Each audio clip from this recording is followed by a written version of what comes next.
né à Paris, mais j'ai vécu en Charente, à quelques kilomètres de Bassac. Donc pour moi, Bassac représentait beaucoup. Jeunes scouts, lieu de pèlerinage.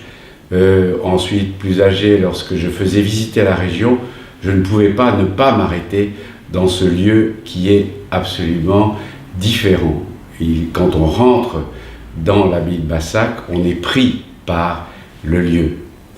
Et quand j'ai su que les pères de l'abbaye de Bassac devaient quitter l'abbaye de Bassac, je me suis dit, c'est pas possible, il faut faire quelque chose. Ça ne peut pas devenir un énième restaurant, hôtel, n'importe quoi. Il fallait faire quelque chose. Et puis, le père Jean-Louis Sulty, bien sûr, c'est lui qui m'a parlé de ça, m'a présenté à monsieur Pierre Deschamps.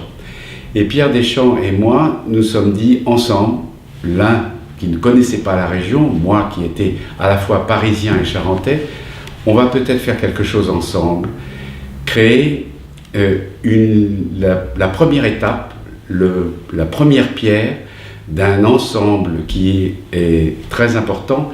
C'est que dans les 10 années à venir, on m'a dit qu'il y aurait peut-être une centaine, voire plus, de lieux identiques qui allaient se retrouver sans frères, sans prêtres sur place. Il fallait faire quelque chose. Donc, je me suis engagé, Pierre Deschamps s'est engagé, nous sommes partis, un peu à l'aveuglette, on ne savait pas trop où on allait, mais il fallait le faire. C'est Bassac qui nous appelait, c'est pas nous qui allions à Bassac. Nous sommes arrivés au thème du temps.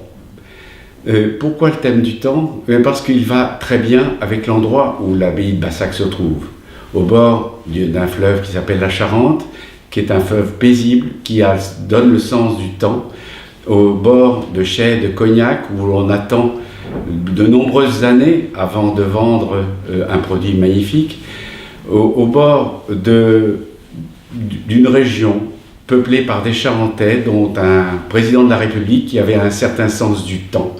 Et nous sommes dit que Bassac pourrait, à la fois par sa présence, par son lieu, et par le fait qu'elle se trouve dans une région qui est la Charente, apporter, donner des idées et faire venir des gens qui réfléchissent au temps de leur vie, qui réfléchissent au temps de leur carrière.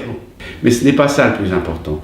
Bassac, c'est le départ d'une grande aventure, l'aventure de trouver dans ces lieux qui, pendant des millénaires, ont été le lieu de réflexion, de prière de moines, de pèlerinage.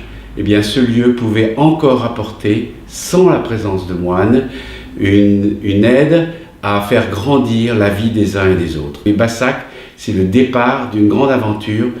Comment sauver ces lieux qui ont pendant des millénaires, pendant un millénaire, ont eu la présence de moines. Comment faire que ces lieux, comme le couvent des Bernardins, vont maintenant aider à chacun à se grandir. Oui, le Bassac, certains se disent, mais c'est fou, ce montant est complètement fou. Et non. Si on est un mécène, investisseur, si on pense qu'on va créer dans un deuxième millénaire, le Bassac, le deuxième millénaire, si on pense qu'on peut marquer l'histoire, il faut venir à Bassac, il faut comprendre que son don à Bassac est un don qui va servir d'exemple à d'autres abbayes qui seront et qui vont venir dans le même cas. Donc un don à Bassac, c'est une pierre à un édifice beaucoup plus grand qui nous dépasse tous. Et chaque mécène investisseur de Bassac est en train de créer quelque chose de beaucoup plus grand à l'échelle nationale.